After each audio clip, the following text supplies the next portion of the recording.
good afternoon to all of you who are here today on behalf of the LifeSkillsNet and the Life Skills Collaborative. My name is Arjun Bahadur, and I lead the Life Skills Collaborative on behalf of 18 organizations. We've been working for the last 2.5 years to champion life skills and mainstream life skills in the public education system. We've done some pretty exciting work with some amazing organizations. If you haven't seen our website yet, I'll invite you to come and see our website. Today we are here, of course, for the 7th edition of LifeSkillsNet, and we are looking to have a conversation on life skills that are needed for a future-ready youth. Just a couple of fundamental basic points before we jump into this discussion. One, we are recording this session, so this will be used later on for our YouTube channel as well. And you can actually go back and see some of our previous LSNet sessions on the LSC's YouTube channel. We are also live on LinkedIn at this point. And if you haven't been able to register yet, and if you want to invite other friends to watch this, they can join us on LinkedIn.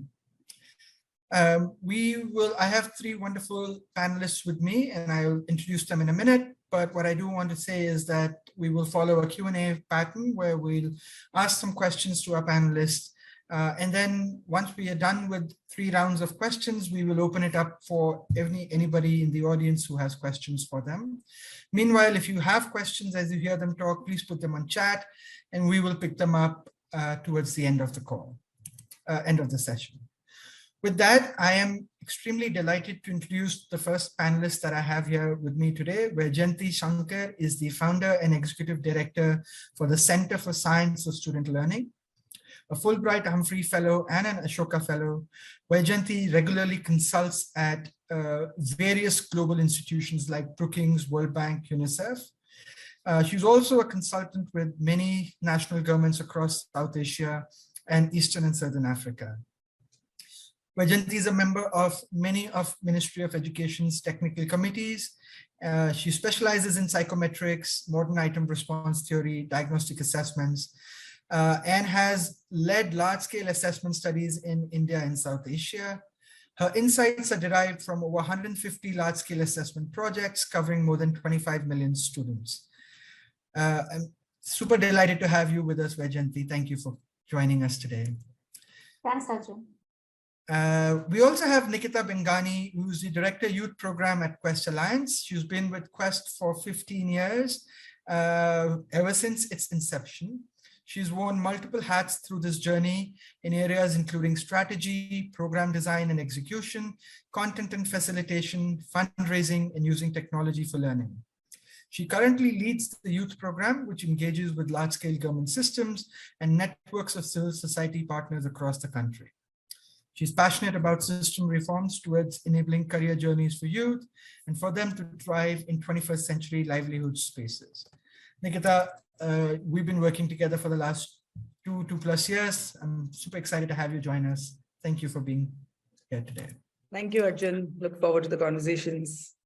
And finally, we have Nayanika, who is a senior program manager at Free Benefit, where she leads the development and implementation of Delhi government's Deshbhakti Mindset curriculum. She's an alumnus of Delhi government's Education Fellowship and a team member under the Deputy Chief Minister. She's played a key role in the conceptualization of the Deshbhakti curriculum designed to foster active citizenship in students. Nayanika's work sits at the intersection of mindset development and action-oriented programs. She's a graduate in political science from Hindu College and an MSc in global politics from Durham University, UK.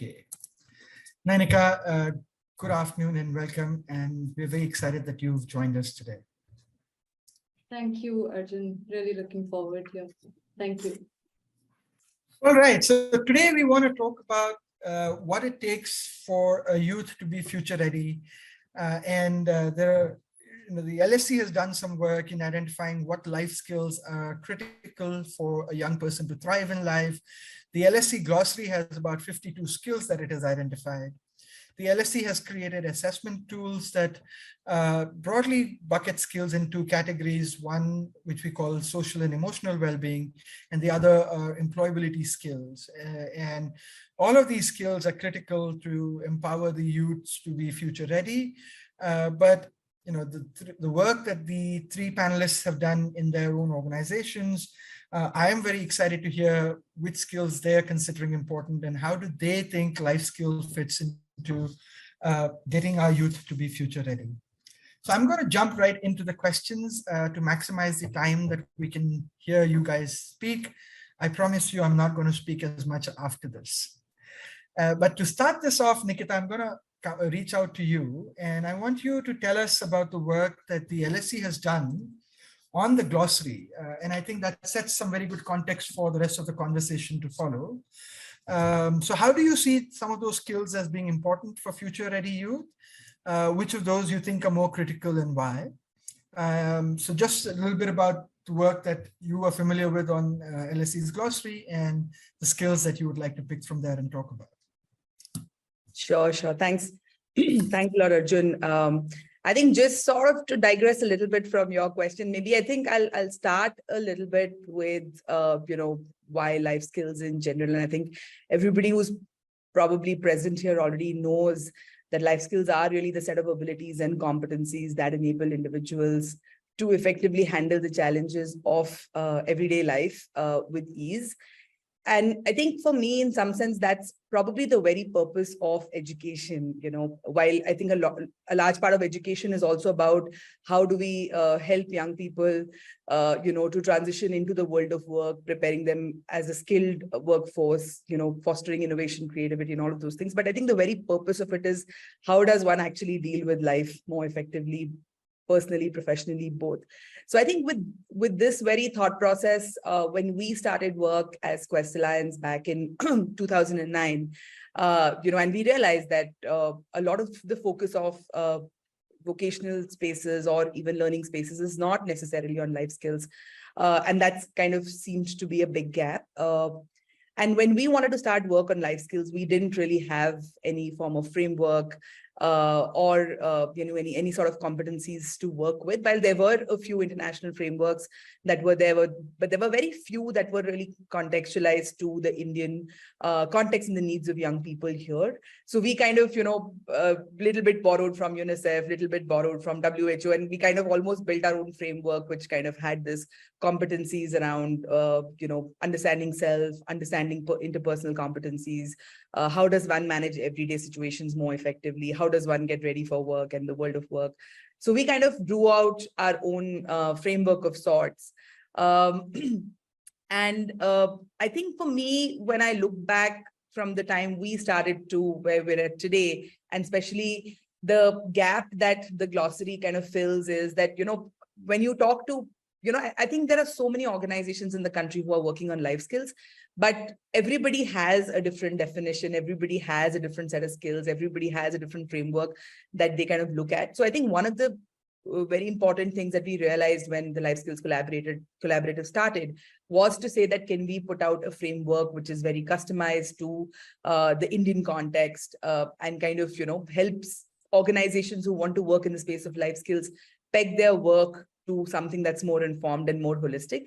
So the attempt with the glossary was really to, one, of course, mainstream the conversations around life skills in the country, but also define a set of, terms and definitions that really will allow organizations to take from this framework and build their practice. And also then, have more useful, insightful conversations because everybody's kind of working with common set of vocabulary and frameworks. So I think that's a really important gap the glossary kind of, fills at the moment. And I think as I, kind of have been reading through the glossary and while we were also contributing to this, it is a very comprehensive set of skills, and at Quest, for us, like we've kind of anchored our work in 4 key skills, which is around self-awareness, which is around communication skills, relationship building, and even problem solving to a large extent. And we felt, so while, our employability skills curriculum has many, many skills, but these 4 have been kind of the key anchors for us in terms of where we peg our work.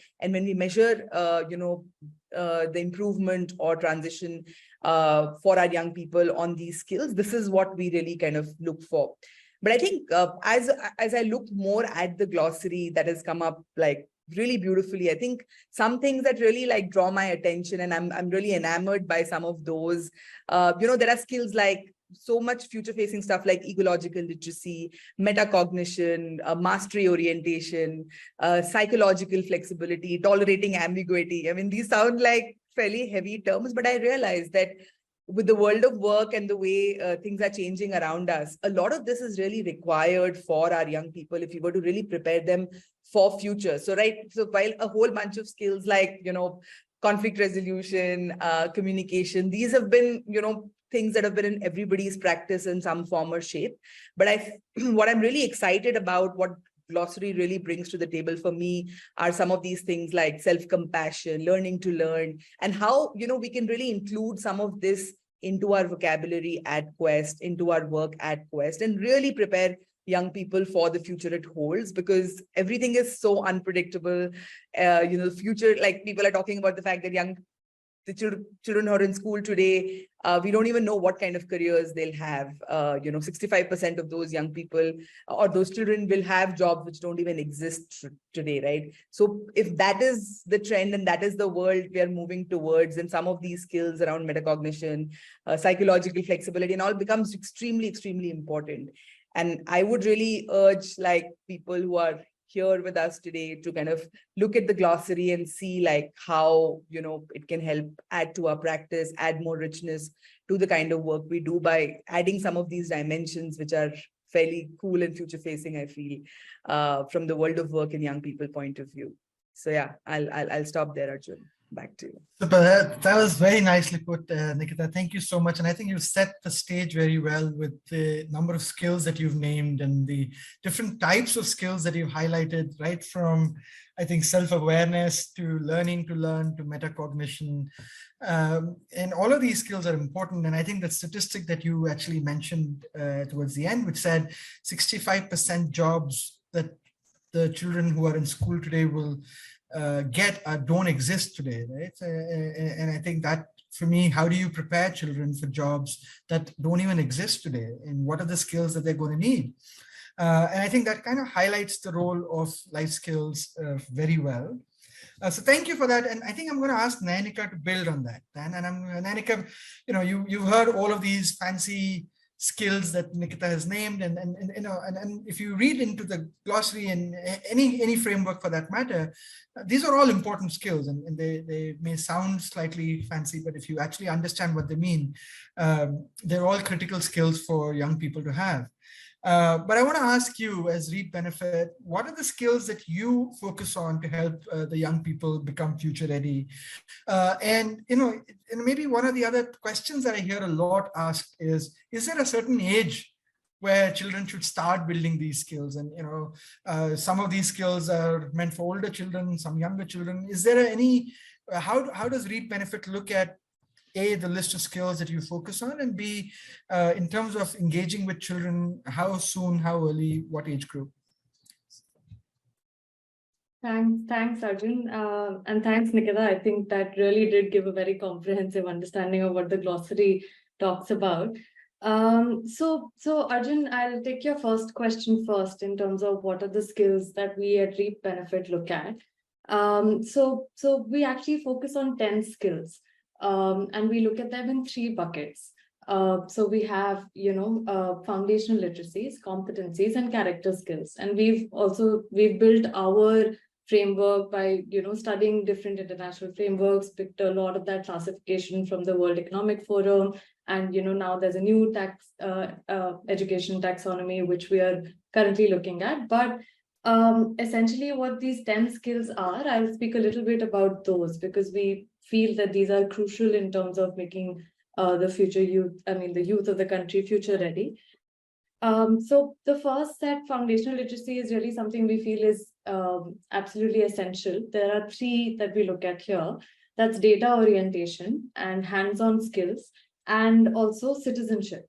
Now, what we understand, I think data orientation is something which is fairly self-explanatory. The ability to look at data, analyze data, and then make decisions informed by data, that we feel, that's at the crux of the work we do in terms of logical thinking, a scientific way of looking at things. Hands-on skills we feel are important in terms of, do you know how to fix a bulb? Can you pick up a drill? Like kind of mastering some engineering concepts in your day-to-day life. That if you're out there, you're living at home or you're out in the community, can you really pick up a problem yourself and solve it? So that's how we understand hands-on skills. And then there is citizenship, which is really about recognizing different stakeholders involved in a particular problem. And then how do you make sure that the voice of different stakeholders is taken care of? How do you arrive at a solution together? A democratic way of solving problems. That's what we understand as citizenship. So that's one bucket, which we think becomes the bedrock of some of the other skills that we look at. Next, we look at competencies, wherein we have I think something, which all of us work with, that's problem solving, critical thinking, and communication, right? And basically, can you identify a goal? Can you plan for it? Can you visualize the process? Can you connect the dots when it comes to taking on a particular problem? And then can you communicate it? Can you articulate that idea? Can you express it either verbally or in a written manner? And how are you, communicating with your other stakeholders involved? And of course, critical thinking, which is the basis of logical argumentation. Do not accept information that is just given to you. Question it. So that again, these then again become, fundamental for development of other skills, which are entrepreneurial skills, right? Because we are looking at, like you mentioned, and like what Nikita also said, that the future is so uncertain. We live in a very volatile, complex, ambiguous kind of world. So these really become very, very, very critical for us to work on. Finally, we have what we call character skills, where we look at community collaboration. A lot of our work is really working with teams of people and working out in the community itself. So community collaboration becomes very, very important, wherein, there's this different power in solving something together. As an individual, you can be out there and you can take on things by yourself, but when you come together and like your own collaborative, when you come together, there's a different power involved in that. And then very, very key is grit, or what some people might call resilience, right? You keep at a problem. You are thinking of sustainable solutions. You are not just giving up or in the face of, failures. And that's also linked to entrepreneurial skills that we also focus on. Which again, we know, like that is, you have the appetite to take risk. You are not bogged down by failures. And finally, we look at something called applied empathy, which we think is a little different from just empathy, because, whereas empathy is the ability to understand how another is feeling and reflecting on your own action, basis that. But then to really apply that feeling in different situations, where, for example, if you're working with multiple people, which is what most of our, the children that we work with are doing, then are you making sure that your solution is really taking care of the needs of all other stakeholders? Whether it is us as an organization working with governments or other peers, are you arriving at win-win situations? So how are you really taking that empathy and applying that? So those are our 10 skills. And I think, I do think within these are nuances of conflict resolution, of negotiation, of, working in teams, the kind of things that come out. But that's the vocabulary we use. I'll take the second part with respect to age. Arjun, I think, skill formation happens, right? When you enter world and different spheres of influence are there and you're building skills. But we think targeted interventions are good. We start with around age 10. That's when the kind of curated experiences that we provide, we think the foundational, there is foundational readiness for absorption of such interventions. So 10 is about a good age for the kind of programs that we run. And then we work with 10 to 25. And so that's, like adolescent and youth. So that's my 2 bit.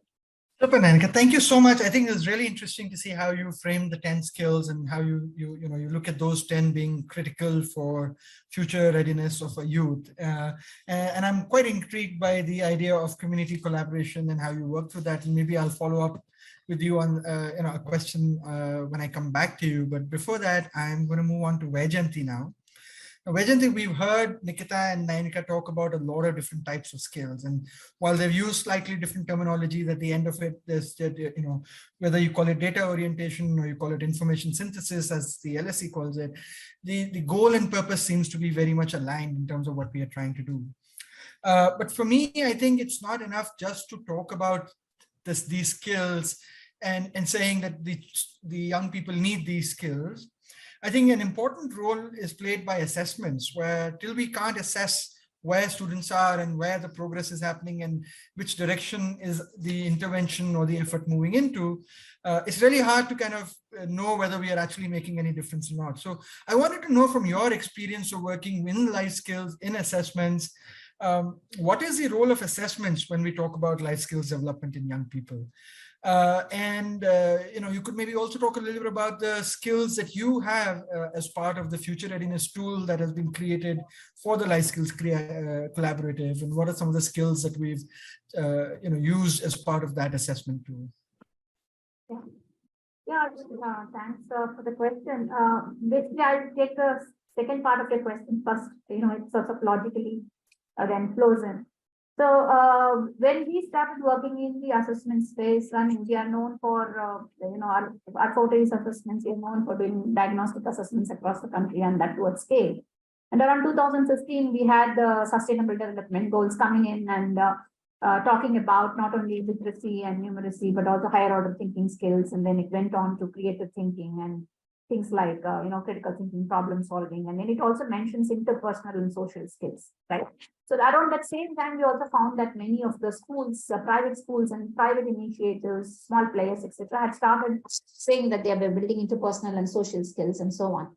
And I saw Nayanika mention about empathy, right? So for us as assessment experts, we were wondering, I mean, can you really measure empathy? Because, empathy can change from a person to person. You may be empathetic in the morning, but not in the afternoon. You may be empathetic to a young person, but not to an old person. And, it's what we call as a moving construct. To measure something, it has to stay still for some period of time. So that's sort of, therefore we felt very compelled and responsible to say that, hey, we should start working on this area. And how do we really measure so that we understand measurement and we need to get into this area. So we started working on this space, and you are aware that we did a large research study also just before the life skills initiative came into existence, the collaborative came into existence. So that was on cognitive and affective skills. So there we had figured out, like, therefore, what do you mean by a social skill? What are the social skills? What are emotional skills, and how do they differ? And how do you really measure it in a way that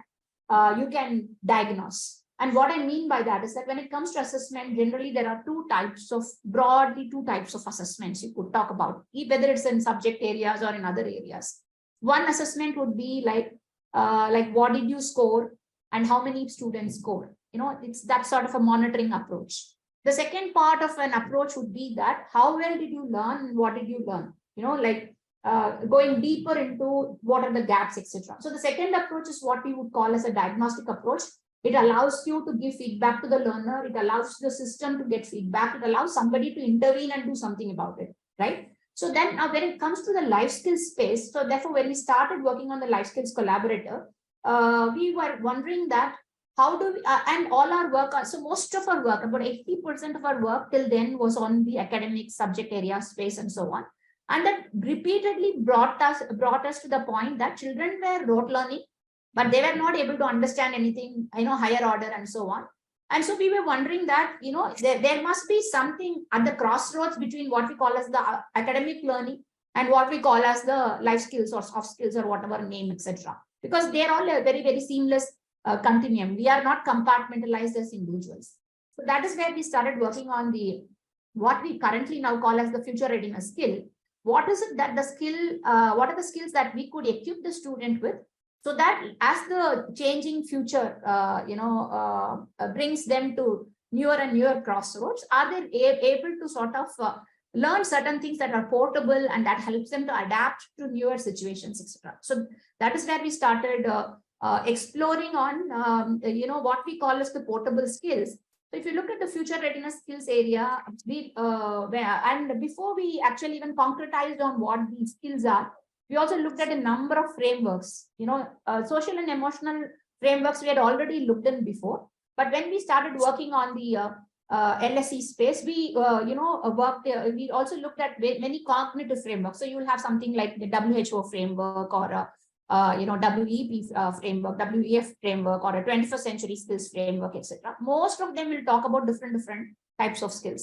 So our challenge at that space was, okay, problem solving is there, critical thinking is there, but is problem solving the same as critical thinking, or critical thinking a subset of problem solving, or one, both are, clearly delineated and they're just related, but then necessarily not the same, and so on and so forth. All these types of research had to be undertaken. And as the third area we call is the transformational entrepreneurship skills. Now, if you look at thinking skills, again, fundamentally, you will find that based on the extensive research, we were able to figure out that there are only 5 broader areas of thinking skills, which are portable, which will cut across all domains and so on. So these are what we call as, ability to identify a problem. So first is you need to know how to identify a problem before you can solve it. And for example, suppose let us say headache you have repeatedly every day. Now headache may be a symptom. So that's not the problem itself. The problem may be that you are skipping your breakfast every day, right? So identifying what is the root cause of each problem helps you to solve it. So problem identification, gathering the relevant information about the problem, then looking at the pros and cons and critically thinking and coming to conclusions, then deciding on what strategy you should take to solve it, which is called decision making. And then if suppose you are boxed in, then can you come up with alternative ways to solve it? So creative thinking. So all these 5 aspects are what we call as thinking skills.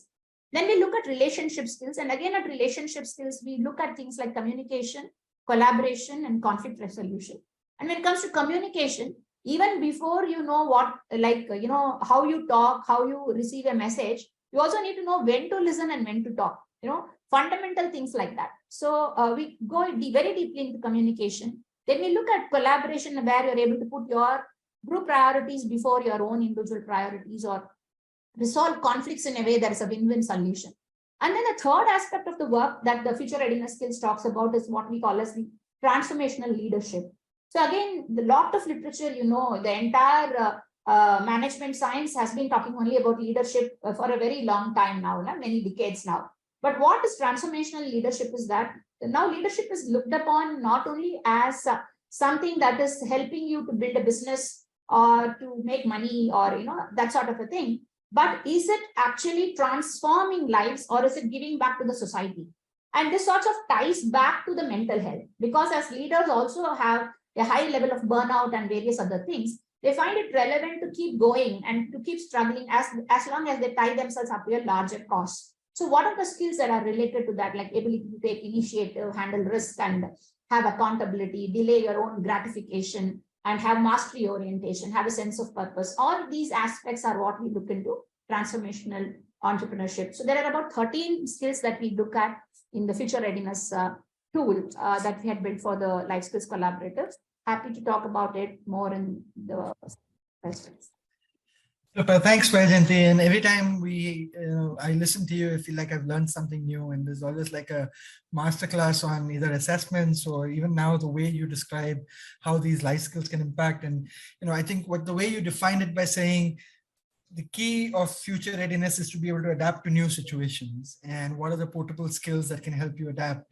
And I think that classification into the 3 dimensions or domains, I think very clearly highlighted the 3 sets of skills, like a group of skills that are needed. And I think for me, the complexity of assessing such kind of skills came out very clearly. And I think we can all agree that there is a need for, way more work for all of us to do in that space to make it simple and easy enough for organizations to follow. So thank you so much for sharing about your case study, the work that you've done with the LSE, and trying to simplify for us how these skills work. I'm going to come back to Nainika now. And Nainika, you mentioned about the community collaboration effort that you do, and I'm the way Reap Benefit works has always for me been very, very inspiring. And given that you actually ask students to go into the community and solve problems and learn life skills through that approach. Can you tell us a little bit more about that approach, and how do you think that works well in terms of equipping them to be future ready? Thanks, Arjun. Skill building or skill activation for us happened by accident. It was problem solving work, which is the heart of our work. And it was when there were some researchers who came and they said, hey, but this is actually activating these skills. That's when we started thinking that, oh, this is what it's doing. So I'll speak a little bit about that, that approach that we take. Everything around our work is modeled into the what we call the head, heart, and hand model. We want to engage people at a head level, at a heart level, and then the hand level.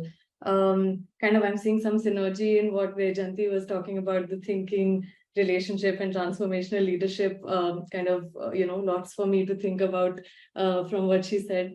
So what our work is targeted towards building agency in young people, for them to really go out into the community and take ownership of problems.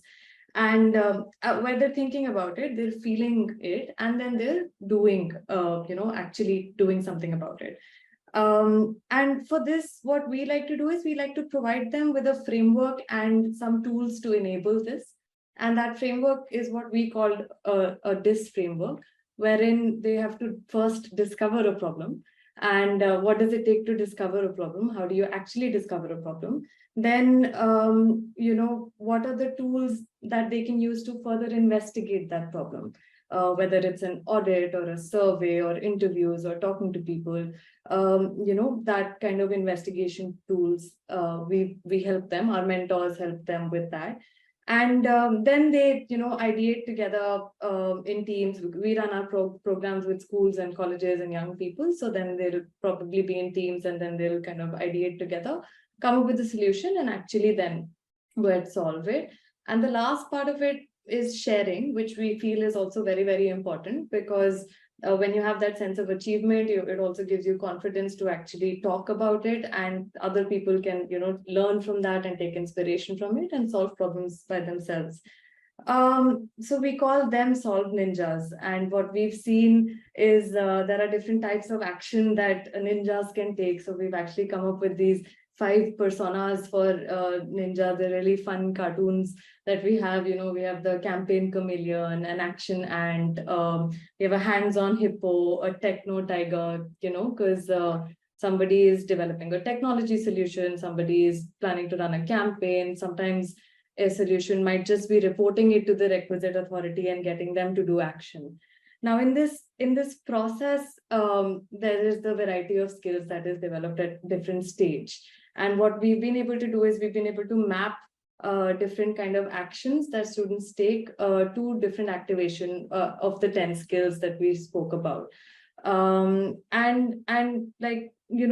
we've seen young people come up with such innovative solutions. Like we've had Hardeep Singh, somebody who went through one of our Solve Ninja accelerator program in Punjab, who mapped 31,000 data points for stubble burning. And he was able to prevent 10,000 acres of land from being, burnt off. And so that process involved investigation. It involved actually going out there, collecting data. That was, his data orientation was being built. It involved collaboration, because he was working with a team of people. He had to speak and liaison with the government stakeholders. So there was negotiation happening there. So it's through these steps of discovery, investigation, solve, and share that the different skills are activated. So we don't call ourselves a skill building organization, really. We like to say that we're activating skills, but what we're actually doing is for students to be, or young people to go out there and identify problems and solve them. Why we think this works, Arjun, in skill activation is because consistent action allows for building of skill.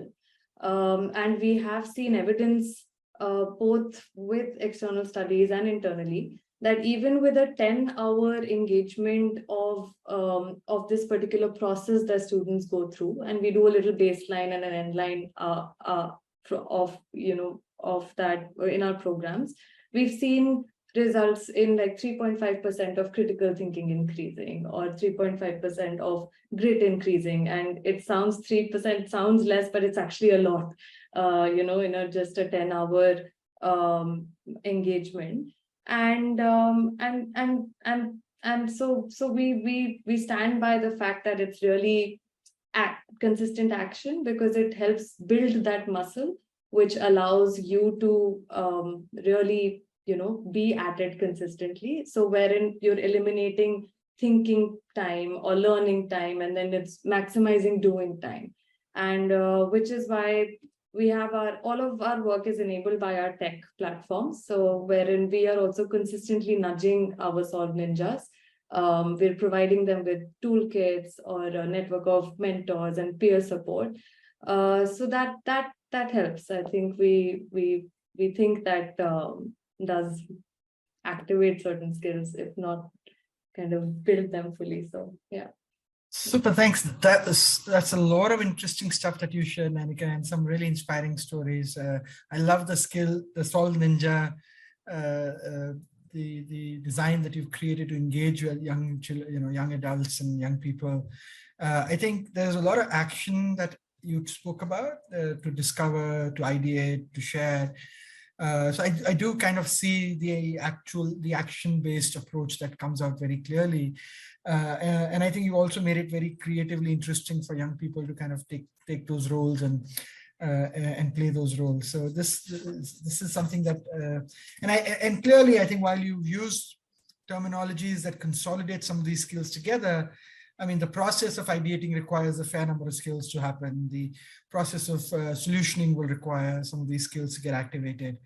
So I can clearly see how from an action-based approach, you have now started to realize the impact that is happening on these skills that are getting developed in these students. So I think that's really interesting.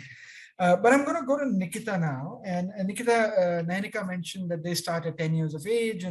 But I do know that you work with slightly older young people as well, and that you've got a very strong focus on working with young people in skilling institutions and who are looking at vocational skills as a stepping stone into the workspace.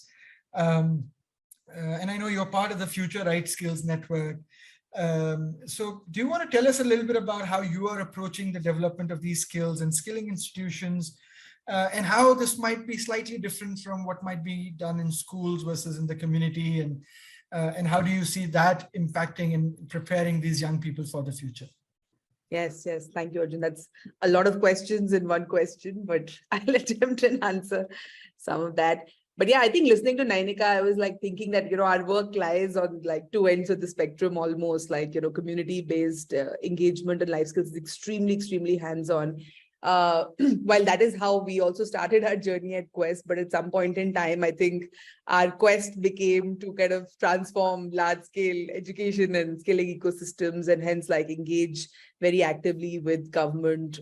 So we work very closely with Ministry of Skills Development and Entrepreneurship, trying to see how do we institutionalize the cause of, life skills, 21st century skills, employability skills, all being used interchangeably these days. But that's really, the intent behind what we do with the Future Right Skills Network, where the intent is that there are almost 25 lakh children or young people studying in the ITI ecosystem. How do we give them access to more future-facing skills? Because historically, vocational training spaces have known to focus more on technical skills. So if you're coming to an ITI to learn a welding course, a large part of your time would go in learning welding, and there is very little focus on equipping them on some of these core life skills.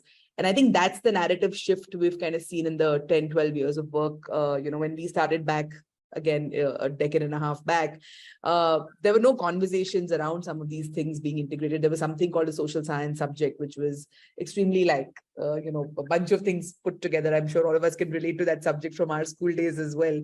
But yeah, I think over a period of time, the whole idea of 21st century skills, employability skills have become more mainstream in the vocational spaces. Thankfully, it has become a formal subject.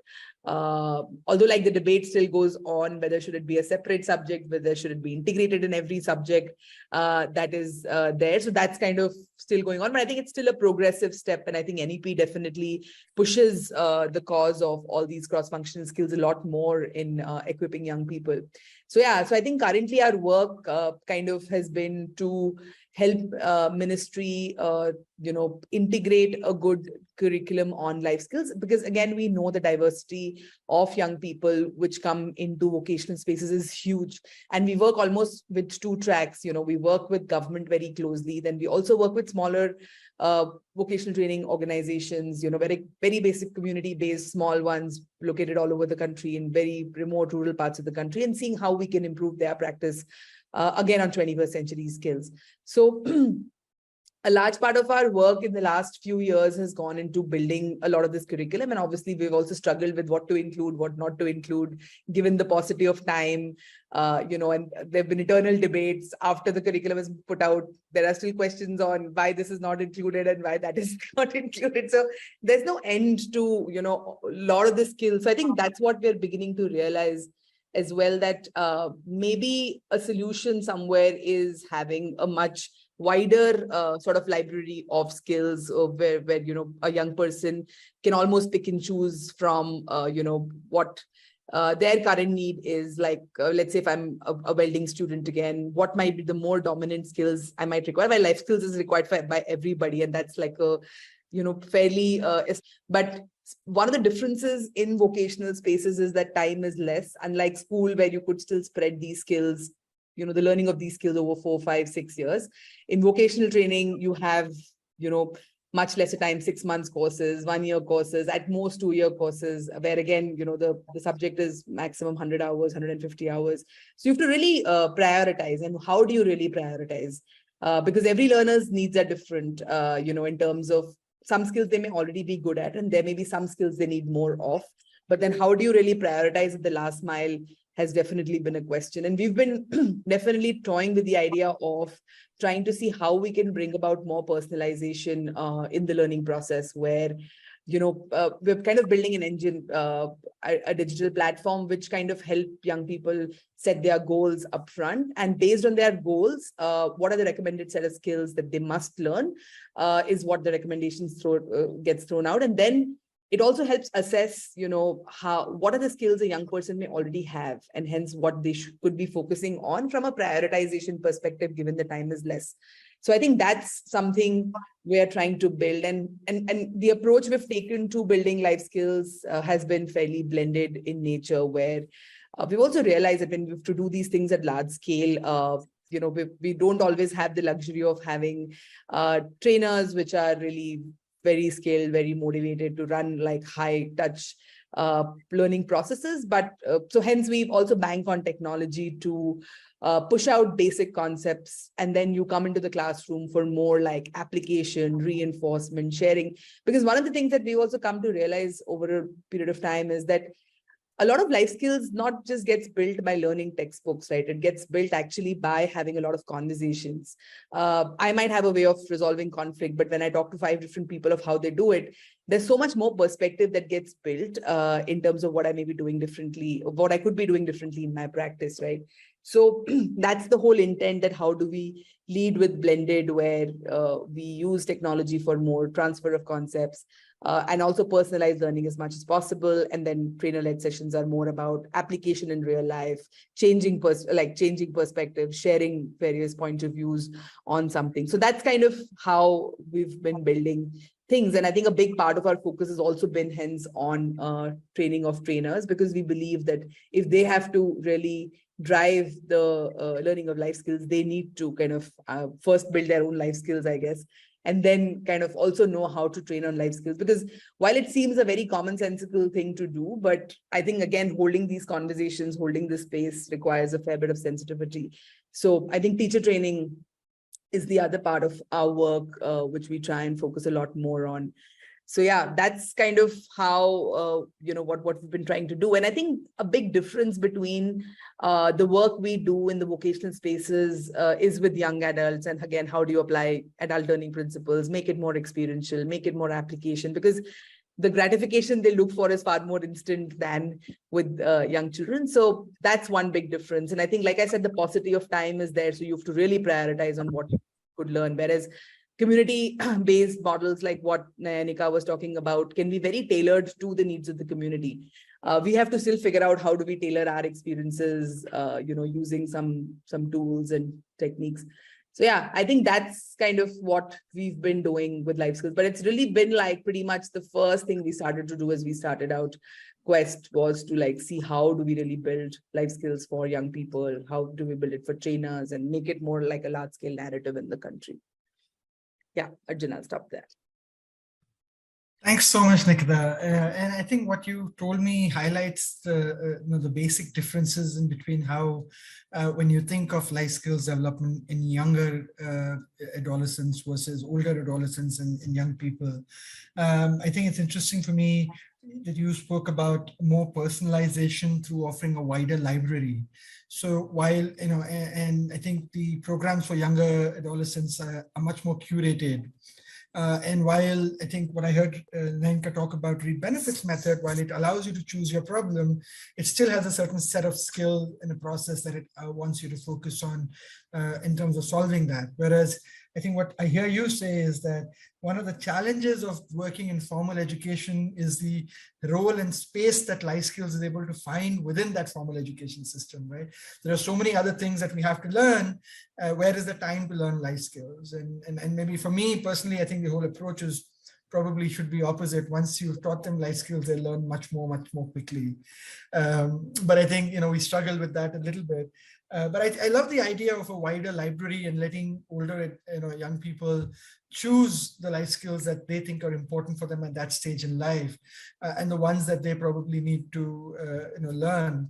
I do think that there is a little bit of maturity required still in terms of their understanding of what these life skills are and how do they even make that assessment. And now that I said assessment, I'm going to move back to Vaijayanti. And Vaijayanti, you work so much with the government as well, right? And while Nikita works a lot with the Ministry of Skills as part of Quest Alliance, I know that you work in multiple states and you work with multiple different departments within these states. And you work both for FLN and you also work for Life Skills. Can you tell us what, according to you, needs to be done to mainstream life skills in public education system in your experience of states? And of course, I want you to also emphasize the role that you think assessments can play in help.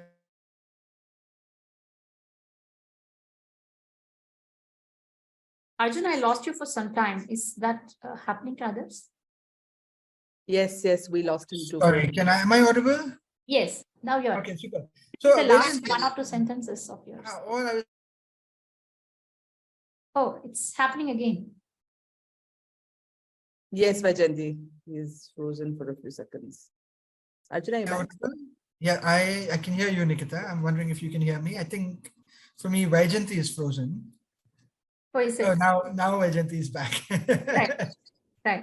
So Vaijayanti, I'm inviting you to share your experiences of working with different states and telling us what, according to the the various experiences that you've had, what will it take for us to be able to mainstream life skills in the public education system, and where do you see the role of assessments facilitating some of that work? Thanks, Arjun. We do work with many governments, about 14 state governments across the country and a few other countries like Maldives and Nepal as well, and other South Asian and Eastern and Southern African countries. But however, what I see is that in India, we have come up with the NEP, which is very closely following what the SDGs we're talking about, right? So therefore, NEP is a very, very forward-looking document.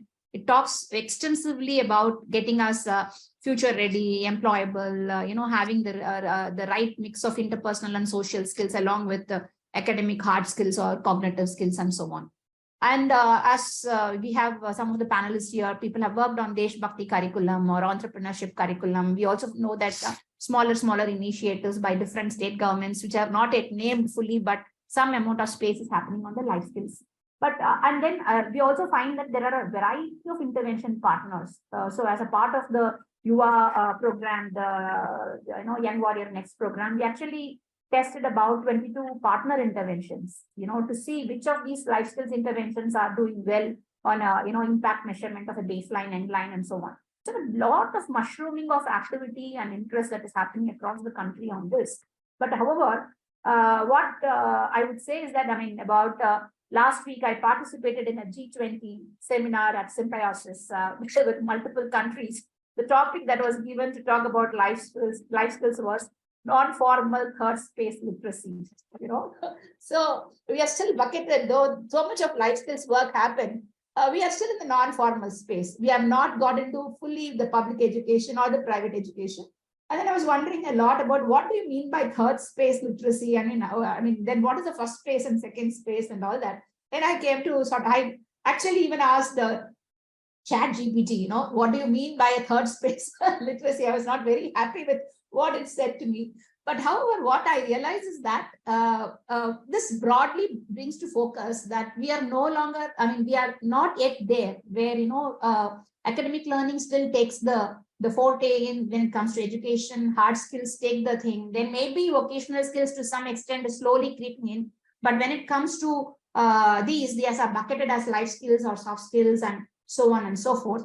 And so it's going to take a lot. So while MEP 2020 would talk about many of these skills, but you see how it has got operationalized as the national curriculum framework, right? When the NCF came, at that time, I remember doing a lot of, pursuing the NCF team to ensure the CAS findings of social skills and emotional skills do get into it. At least one period in a week is allotted for this. Some dedicated training and manpower or teacher force are sort of brought into play, etc. But if you talk to most policymakers, people would say that we are struggling to get children to learn the basic foundational skills and maybe a little bit of understanding and higher order skills. And already the curriculum is extremely heavy. Now, how do we also incorporate something new into that? So basically, we are fighting for time and prioritizing. So that is one of the main problems I see that is happening there. The second issue is that something that Nikita also spoke about. Can everybody become a life skill trainer, right? So, if you I used to think about it, like when we all went to school, there were nothing about life skills, right? We still learned all these skills. I think we can critically think, or we can decide, make decisions, or maybe we know how to communicate, etc. There was no formal curriculum which was helping teach us all this. But however, the world is changing to such a lot that what we experienced, we had, one of the things that somebody pointed out to me is that by 2030 or 50, the words like uncle, aunt, all these are going to disappear from the vocabulary. And I come from Tamil Nadu, so we have a very rich vocabulary where every uncle of the different type of relationship, it's a mama, chitappa, or Atimber, or Peripa, or even uncle will have variety of names, aunt will have a variety of names, their children will have different names. I know it, I'm sure my daughter doesn't know it. And then the generation after that is probably even not going to know what it is to know have a brother or a sister, The world is changing in that sort of a thing. So there is no space for everybody to learn these skills outside the school system in a non-formal space, or in a, just like that you grow, etc. So I think a lot needs to be done for everybody to recognize that these are the skills that children are going to be losing. And so who are we competing with? I don't think we are any longer, man is competing with man. Now man is probably competing with technology and missions. So we all know that ChatGPT has come in, and we all know that about 84% of jobs that we know now are going to be totally replaced. And especially whatever we are talking of critical thinking and problem solving stuff is what ChatGPT does really well compared to human beings. Probably it's not creative enough, but it's a matter of time, right? Maybe it's already making photographs and videos, etc. You have all those things that are coming out. So it's a matter of time. But however, what makes us human beings are those relationships, those leadership skills, etc., where a human being is not considered as, you cannot call, for example, a human being as a resource. Because what I mean by that is that, suppose there are 50 pages in your textbook, in a notebook, you can write only 50 pages. You cannot write 51st page or 52nd page. But you can have a one-member team and get them to do 10, work of 10 different people. Or you can have a 100-member team and not being able to do even the work of a one person, right? So a human being is a very, very different type of organism. So therefore, we need to understand our needs, and we need to ensure that we give them the right skills, because on one hand, we are bringing in the technology. On the other hand, we are galloping at such a large speed, and then the population explosion, the dwindling of resources, global warming, the challenges are going to be very, very different for our future children. So I would say that for mainstreaming, even if you don't teach academic skills, I come from a very 20 years of work on academic assessment space. It's very difficult for me to say that. But what I think is that most of the hard skills are going to be replaced by machines, right? And you will find that the life is the aspect that able to give them portable skills that will help them adapt to the newer world. And it is very, very critical and important that that gets into the curriculum, that gets into the assessment. Because just like how you say that, even if you don't teach any, we say that in the academic space, even if you don't teach anything to a child, just get the child to read. Just get the child to have a love for reading, and the child will be able to survive in the world. Similarly, we are saying that even if you don't teach anything, ensure that at least these portable skills, what cuts across the domain, like I spoke about the thinking skills or the relationship skills, ensure that those skills are being given to the children. Then whatever the future brings to them, whether it is going and populating the Mars, or aliens coming in here, or whatever you may talk of, which we do not know, which is all being spoken about, I think our children will be able to take care of themselves. I think a lot needs to be done. And organizations like the collaborations like the LSC and all, we have to figure out how it gets into not the third space literacy, but actually becomes the primary first space literacy. Thanks, Jayanti. Some very, very interesting analogies and stories that you've shared with us. And I have to admit, I'm equally disappointed to hear that they covered life skills in the third space learning category. And honestly, I was also trying to figure out what that meant when you started talking about it. And I completely agree when you say that, what they call hard skills. And I always have a problem when life skills are called soft skills, as if they're like soft, it's not meant in a positive way. I always feel like it's meant in a very negative way, that they're not important enough, and hence we call them soft skills. I think I like the term core skills better, but it kind of goes with the idea that you were saying that, the core skills that actually make us human are the skills that we want to get into the curriculum, and the harder skills, so-called harder skills, will get taken over by the harder machines.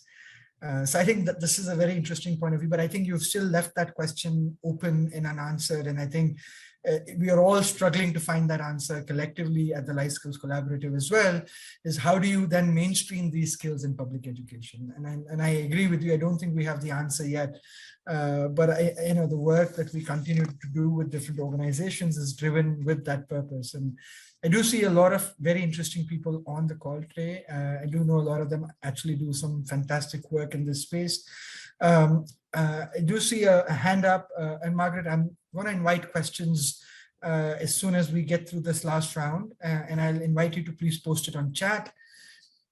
Similarly, anyone else who has other questions, please put them on chat and we'll take them up in the last 20 minutes.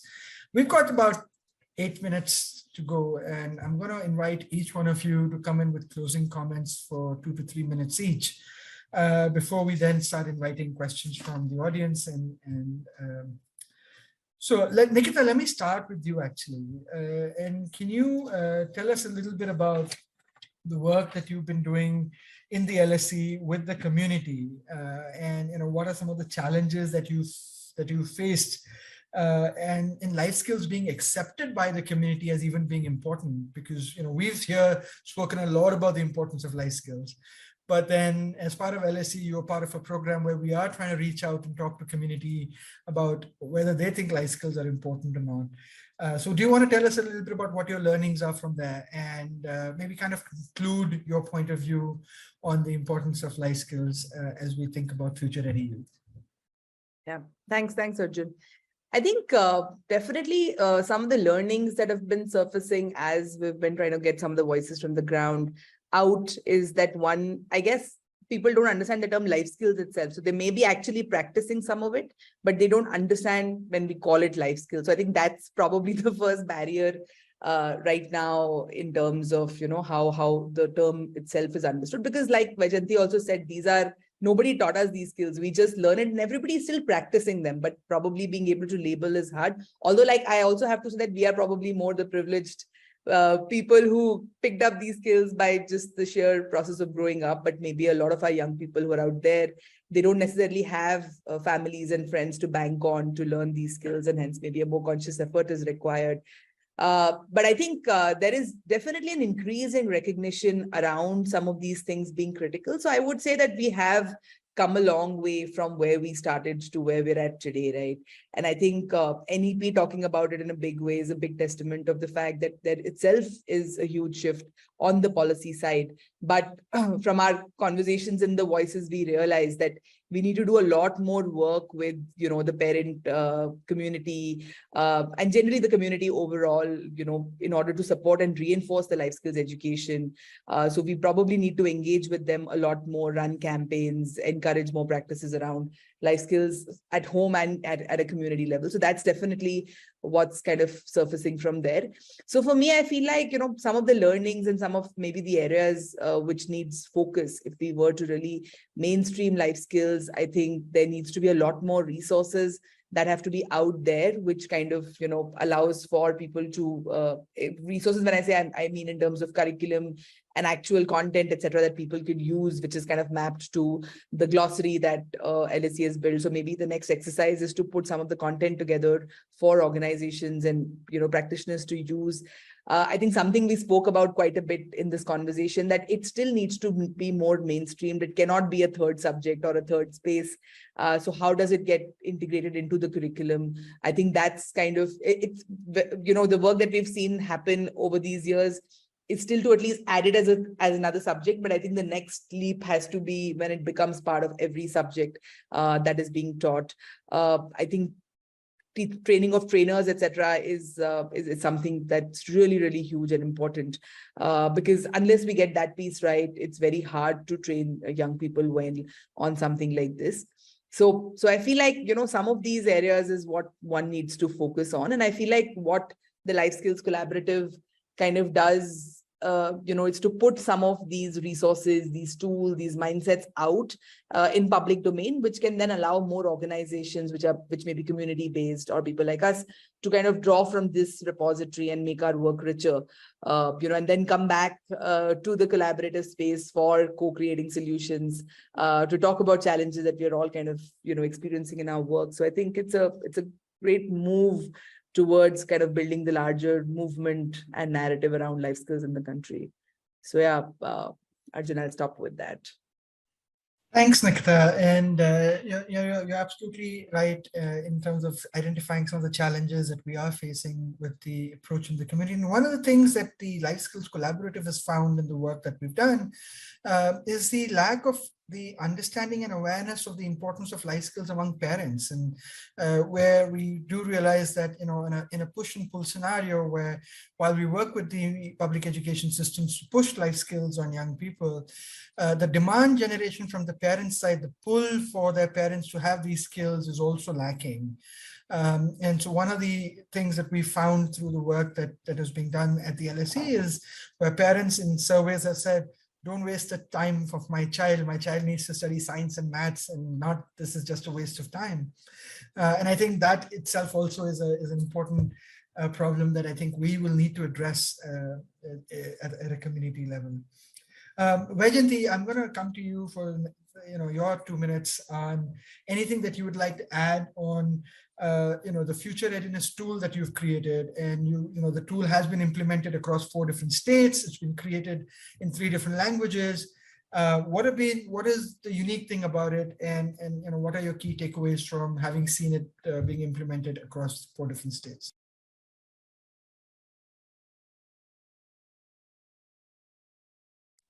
You're on mute, Vaijanti. I request you to kindly unmute yourself. Yeah, so what I was saying was that when it comes to non-academic skills like a social skill or an emotional skill or a future readiness skill, whatever we may call it, or the life skill, you will find that so far it has been like where people would administer it on a one-on-one way. I mean, prior to this, there was absolutely, I mean, you and I were probably not tested on whether we will be able to have conflict resolution or initiative or things like that. It was never there. It was never mainstream and it was not there. However, let us talk about the emotional skills. When it comes to emotional skills, probably there was some amount of thing that was happening at the psychologist space or the psychiatrist work, etc. But largely one-on-one requires triangulation to observation of that the other person to know whether what they're concluding through the assessment is actually true or not, etc. However, what we are talking of is mainstreaming life skills, which is almost like how you're teaching maths and language and English. That means you need tools which can be tested at scale, where you are not even going to be seeing the the examinee who is going to be taking the assessment and so on. So there, how do you build an assessment? Like I was saying, if you are measuring empathy, how do you really measure empathy, which so that it is able to stand still for a point of time, etc. You will find that again, when it comes to building assessments at scale, even if we looked at a number of tools before we were able to zero in and build our own tool. And let us say if there are 200 such identified tests available on the emotional space or other life skill space, you will find that at least only 12 of them have even moved beyond an initial design.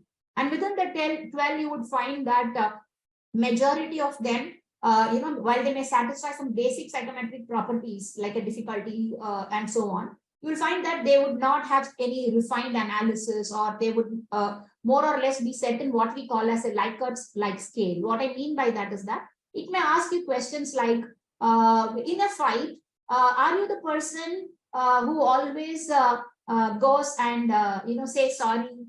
I agree, I disagree, I sometimes, that sort of a thing. And what happens is that when you ask questions like that, you end up giving what we call as aspirational answers. So if you are asking me in a fight, are you the person who are always be the one to, extend the helping hand? I'm going to say, of course, yes, right? But because that might be my mental image of myself. But my colleague or my family or others may not necessarily agree with that, right? So what happens is that therefore, when you build an assessment, you need to build it like what I would call as a blood test. For example, when you look at a measurement equipment, a weighing machine is also a measurement equipment, right? You have to see and you measure. But look at it like from a blood test. They just take a drop of blood from you. And from that drop of blood, they are able to give your entire profile, your DNA, your heredity, your ancestry, your RBC, your hemoglobin, your cholesterol, your, various things, right? Just one drop of blood. So similarly, if we are able to, do a life skills assessment, we wanted to say that based on that small short test that we give, are we really able to diagnose what exactly is the issue that the student is having, and therefore, whoever is intervening is able to sort of address it and, go about building that skill in that child. So that is what the future readiness skill assessment has done. So we adopted something called as a vignette approach.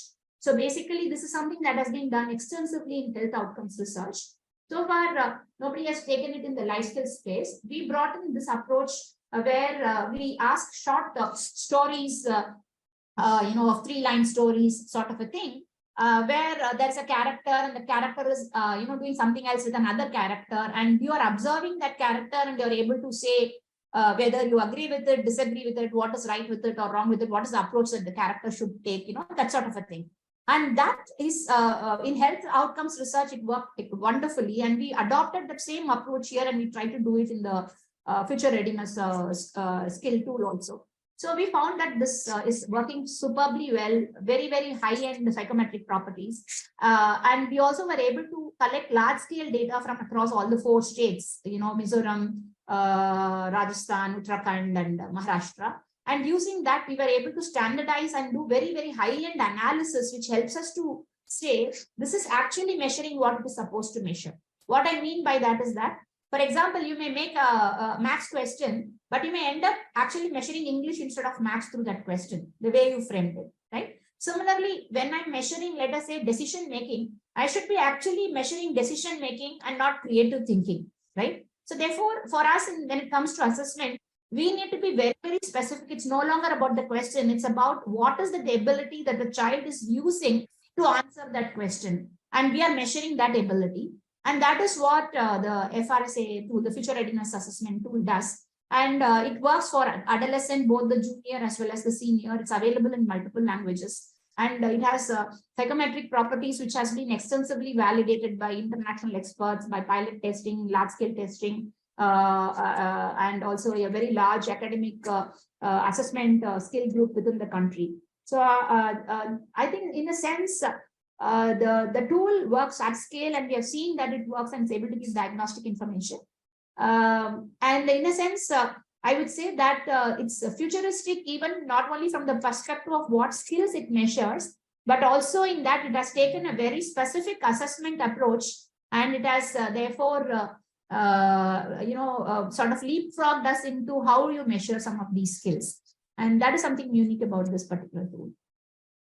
Thank you, Vajanti. That's really interesting. And having worked with you very closely on some of the development of this, I know the amount of rigor that's actually gone into this. So, but yeah, I think the point that you made about the need for assessments to be integral to any curriculum and any intervention to understand whether the students are actually moving forward or not is absolutely critical. And I think thank you for sharing about the Future Readiness tool.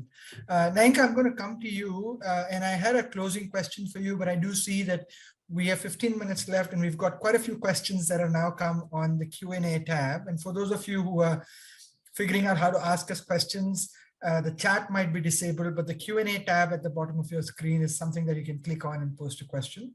So I'm going to come to you with a question that has come on the chat, Nayanka, and I think it probably also is close enough to what I was going to ask you anyway. There are a couple of questions that talk about resilience and the importance of resilience in developing life skills of young people. And it's talking about dealing with aggression and managing stress. So do you want to talk a little bit about how, and I do remember you talking about grit and resilience being a part of the program that you run. So maybe this will be a good opportunity for you to kind of close your, share your closing thoughts, but also respond to the specific question on resilience. Thanks, Arjun. So some of my closing thoughts is around the conversation that we've been having is, I think we have, it's a long way that we have come in this space, in the life skills education space, because more and more governments are showing the will to take up life skills programs, and we ourselves reap benefit. As reap benefit, we are also beginning to work closer with governments as well. So I've learned a lot from what both Nikita and Vajanti have said here. I do think, we have to think of things at a systemic level and then at an individual level, and I'll connect the resilience bit there. I think, and it's very important for us to be prioritizing the journey and allow for reflective spaces such as these, wherein we can enable collaboration and come together and talk about that. The bit on grit and resilience and why that is an important skill is because what we started out this conversation with, the very fact that the future is uncertain and that things are ambiguous and things are changing so rapidly. A lot of times, even if you plan things in a certain way, they don't happen like that. So then you have to kind of have that ability to recognize what is happening, stop, pause, reflect on it, and then move ahead. So the importance of resilience, a part of resilience or grit is for that, that ability to just stop for a minute and think about what is happening, and then reflect on that. You should have, as organizations working in this space, I feel that we need to enable those spaces wherein you're doing that reflection, you're thinking about it. And that is connected to stress management and aggression in the way that just that pausing and analyzing what is happening helps you evaluate where you stand. And because people sometimes just kind of think that, okay, this was supposed to happen in this way and it didn't happen. So you don't feel a sense of control, and you start kind of feeling anxious about it, overwhelmed. So just that pausing helps.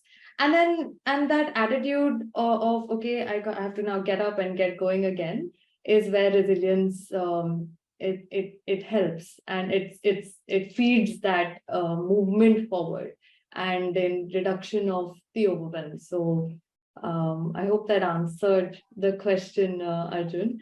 Thanks, Nanika. Yeah, no, I think it does. I think your point on the future being ambiguous, and ambiguity can lead to stress, which can lead to aggression. And one of the ways to deal with that ambiguity is to build resilience and be able to kind of step up even when you don't, you can't see the future very clearly. So I think that came out very clearly for me. So thanks very much. If it's all right, I'm going to jump on because there are a couple of other questions that have come up. And I hope to get to at least 2 more before we wrap up the call today. And also, I see, hi Paritosh, it's good to have you here. You were asking about, and there are a couple of people who are asking about the tool that Vajanti was talking about. I'm going to request one of my colleagues to put the link on chat. It'll be easy for you to access it. These tools are available through the LSE's website. And you can fill a form and you can request for the same. So we'll put those links on the chat. And we'll also put an email address for you to reach out to us if you have more questions, and just in case we're unable to answer your questions. But the next question I want to pick up is around, is one Orlando is asking, and maybe Vajanti, you could take the next couple of minutes to respond to this, where she's talking about how life skills need to fight for space in the curriculum, and overburdening curricula is recognized in the NEP. And that's suggesting activity-based learnings to build skills. So her question is around what conversations are going on to operationalize this aspect of NEP. So I don't know if any of us know what those trends might be, but I know you work very closely with a lot of different governments. So maybe I'll offer this to you and see if you have a response to that, Vajanti. Yeah, so I would say that the efforts are more at maybe at an individual state level. And that too, I would still say it's not mainstream to a large extent. It's still considered as an add-on because most states are still struggling with foundational, learning targets that they need to meet for SDGs.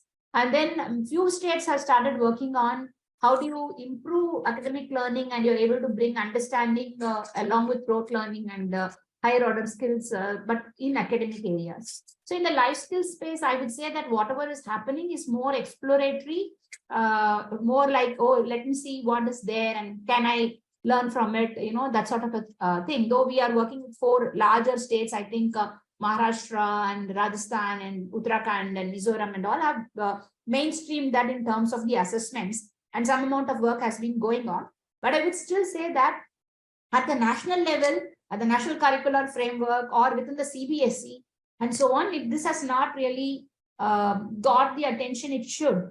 In fact, as I was talking to you about the UA program and where we checked about 22 partner intervention, CBSE also had an intervention, and we had even assessed the intervention that CBSE had done.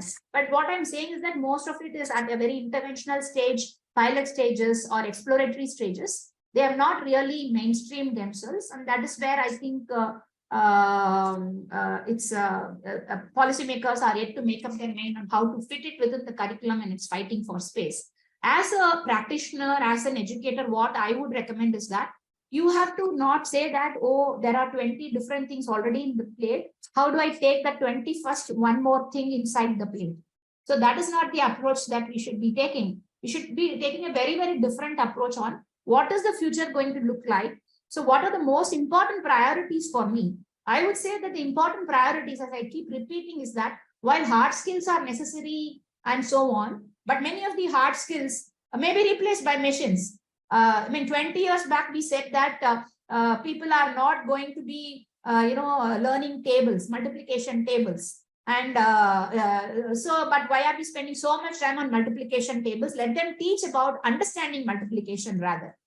And there was a huge hue and cry. But now you see multiplication tables. Even if I ask somebody what is 5 into 8, probably they are reaching out their calculator to punch in, So many of these hard skills are going to be replaced by machines, which makes it extremely convenient for us to handle. But the softer skills, the things that will help the child to adapt to the future, to learn newer things, to figure out and manage the relationships, lead the world, etc. These should be prioritized. And so instead of taking one more item into your plate, which is already having 20 other things, probably that day you should have to forego the thali and say that maybe I will have a different type of meal. So that will come in not only by policymakers, there has to be also from the ground effort by parents also sort of coming together to understand what the future for their children are going to be look like. And a lot of civil society also have to get involved. So I don't think it's something that can happen overnight. There needs to be a movement that needs to be created and very consistently over the next 2-3 years to ensure that life skills get its rightful place in the curriculum. Thank you, Vajanti. I think we're going to have time for maybe one more question that we can take up here. Like I said, please feel free to reach out to us if you have more questions. I think there is one question on whether it should be integrated or it should be part of a separate curriculum, and Delhi happiness curriculum has been used as an example. Very quickly to that, I don't think any of us can profess to have one right answer to that. I don't think the world has an answer that tells us whether that's one right way of doing this. What I tell everybody I work with is let's all come up with our answers. And as long as we are making sure the life skills reach the young people in whatever way or form, I think it's beneficial for them.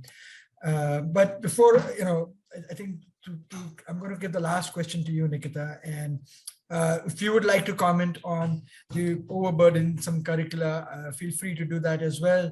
But I think specifically there's a question around gender, and there's a question that says how gender is taken into consideration in life skills education. And it goes on to say that they work with young women in colleges, and their reflection is that a lot of curriculum is created for mixed classrooms, remains gender neutral, and as a consequence doesn't cater to young women. And you work in, maybe not in college, well, you work with the vocational space, vocational colleges, and maybe from there is a learning that you could share with us on how gender has been factored into life skills education. Yes, and that's a fantastic question. Thanks, Ravali, for asking that question. I think this is, again, something we struggle with quite a bit as well. But I think, one, the narrative needs to move from being gender neutral to gender sensitive.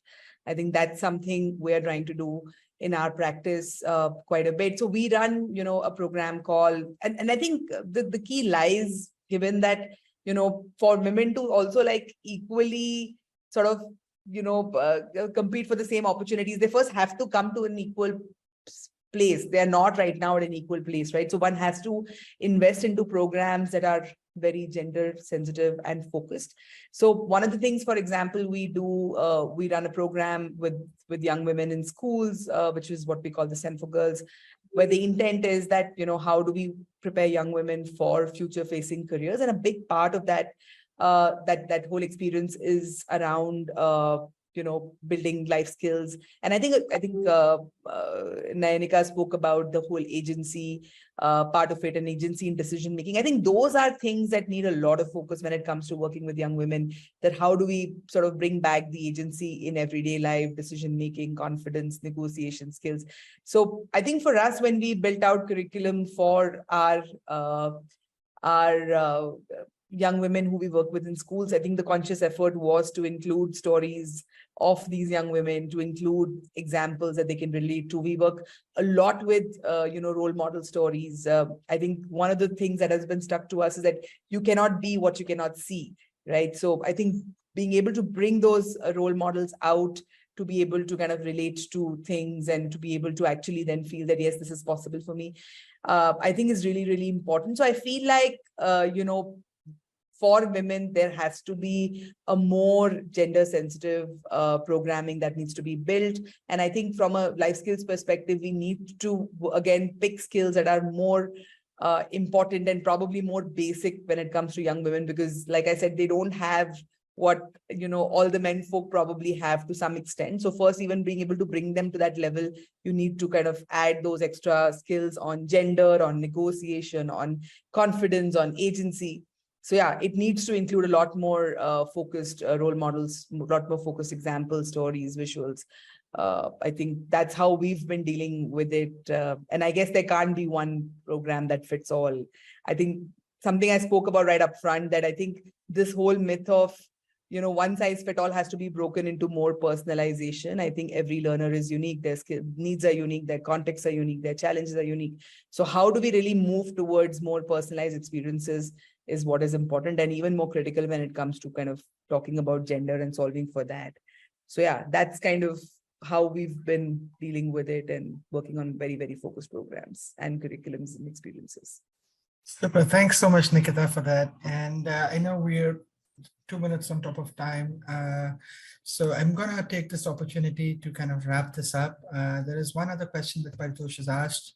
I'm going to invite my esteemed panelists to see if, if you want to take the next 2 minutes to maybe respond on chat to it. And they're talking about promoting community schooling for communities with schools that complement efforts to develop superior outcomes. And I think where he's coming from is the lack of teachers. And I know, Nikita, you spoke about training of trainers and in some sense training of teachers for school teachers. And when you lack teachers, how do you find time to train them? And maybe a community schooling is a possible answer to that. So yeah, happy for you to respond on that. But I want to thank Vaijayanti, Nikita, and Nayanika for your time. I think I've really enjoyed talking to the three of you. Certainly the gender positive balance on our panel. So thank you for making time. It's always exciting to learn something new. I also want to thank a lot of people who took time off and joined us. People are also watching us on LinkedIn Live. And just so you remember, we're going to put this on YouTube, and we do get people coming back and watching some of parts of this on YouTube. We've put some links on the chat. You had questions about the tools that were spoken about. We also put out an email address. If you scroll up, you'll find it before we close down the session. Feel free to write to us, and we'll be happy to share more on this. From the Life Skills Collaborative for the 7th edition of LifeSkillsNet, thank you all very much. We will have the next session in October, and we think that that's going to be a part B, and we will continue this conversation with a few more other members of the collaborative and other members who are working in this space, and continue to talk about what are some of the skills that can empower our young people to be prepared for the future. Thank you very much, and have a good evening.